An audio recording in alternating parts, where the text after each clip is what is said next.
Pan card ఎందుకు ముఖ్యమైనది?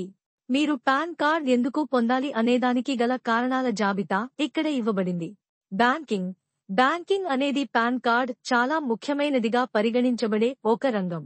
Pan card అనేది అకౌంట్ తెరవడం నుండి ఇతర బ్యాంకింగ్ కార్యకలాపాల వరకు బ్యాంకింగ్ కార్యకలాపాల కోసం అవసరమైన డాక్యుమెంట్. ఇప్పుడు ఆర్థిక లావాదేవీలను ట్రాక్ చేయడానికి మరియు మోసం మరియు డబ్బు లాండరింగ్ కార్యకలాపాలను నివారించడానికి పాన్ అవసరం. ప్రతిరోజూ రూ.50,000 కంటే ఎక్కువ డిపాజిట్కు పాన్ సమర్పణ అవసరం. 50,000 లేదా అంతకంటే ఎక్కువ ఫిక్స్డ్ డిపాజిట్ బుకింగ్ చేయడానికి పాన్ కార్డ్ సబ్మిషన్ కూడా అవసరం. Credit card. మీరు డెబిట్ లేదా క్రెడిట్ కార్డ్ కోసం అప్లై చేసేటప్పుడు మీ పాన్ కార్డ్ కాపీని సబ్మిట్ చేయాలి. రుణం అప్లికేషన్ పూర్తి చేయడానికి ఒక పాన్ అవసరం. ఆస్తిని కొనుగోలు చేయడం లేదా విక్రయించడం.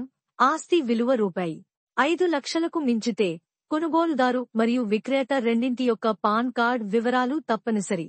అన్ని రకాల ఆస్తి ట్రాన్సాక్షన్లు, కొనుగోలు మరియు విక్రయం కోసం ఇది అవసరం. ఆభరణాల కొనుగోలు. రూ.5 లక్షల కంటే ఎక్కువ ట్రాన్సాక్షన్ విలువ కోసం ఆభరణాలను కొనుగోలు చేయడానికి పాన్ కార్డ్ అవసరం. Post office deposit. 50,000 రూపాయల కంటే ఎక్కువ పోస్ట్ ఆఫీస్ డిపాజిట్లకు పాన్ కార్డ్ సబ్మిట్ చేయవలసి ఉంటుంది.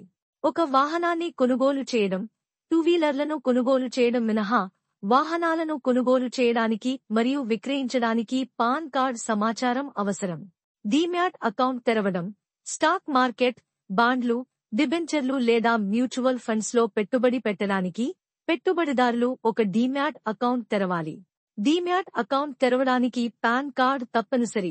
Insurance premium.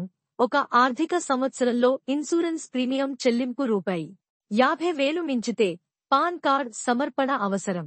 విదేశీ కరెన్సీ మార్పిడి. విదేశీ కరెన్సీ లావాదేవీల కోసం ఒక పాన్ కార్డ్ అవసరం. ఉపాధి.